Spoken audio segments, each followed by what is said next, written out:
திருமாலை அவதாரங்களின் அரசன் என்று சொல்லலாம். பூவுலகில் தீமைகள் தலையெடுக்கும் போதெல்லாம் அவதாரம் எடுத்து வந்து உலக மக்களை காப்பவன்.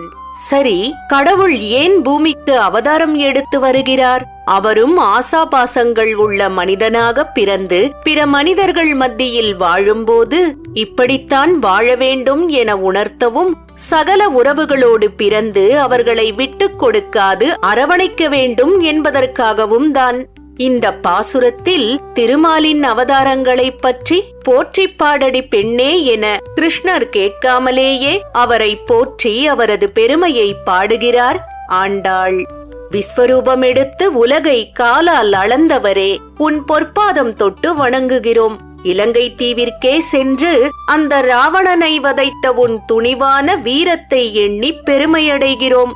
சக்கர வடிவில் வந்த சகடையையும், கன்றுபோல் வந்த வத்சாசுரனையும், மரமாகி நின்ற கபித்தாசுரனையும் அழித்தவரே, உமது பாதங்களில் அணிந்துள்ள வீரக்கழலை வணங்குகிறோம். மழைக்கு குடை பிடிக்கலாம், ஆனால் நீ மலையையே குடையாக பிடித்து மக்களை காத்த கோவர்தனன், உன் அன்பு குணத்தை நினைத்து பெருமையடைகிறோம். உனது பகைவனாக எப்படிப்பட்ட மாவீரன் வந்து நின்றாலும் அவனை மோதி வெல்லும் உன் கூரான வேலினை புகழ்கிறோம். இப்படி உன் வீரதீரங்களையும் எல்லா பெருமைகளையும் போற்றி பறையடித்து பாடவே இங்கு வந்தோம்.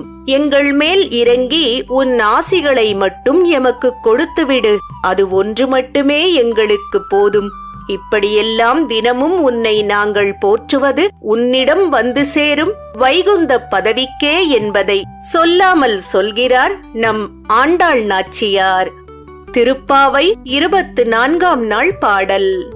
அன்றி உலகம் அளந்தாய் அடி போற்றி, சென்றங்கு தென்னிலங்கை செற்றாய் திரள் போற்றி, பொன்றச் சகடம் உதைத்தாய் புகழ் போற்றி, கன்று குணிலா எரிந்தாய் கழல் போற்றி, குன்று குடையாய் எடுத்தாய் குணம் போற்றி, வென்று பகை கெடுக்கும் நின் கையில் வேல் போற்றி, என்றென்றுன் சேவகமே ஏத்திப் பறைகொள்வான், இன்றியாம் வந்தோம் இரங்கேலோரெம்பாவாய்.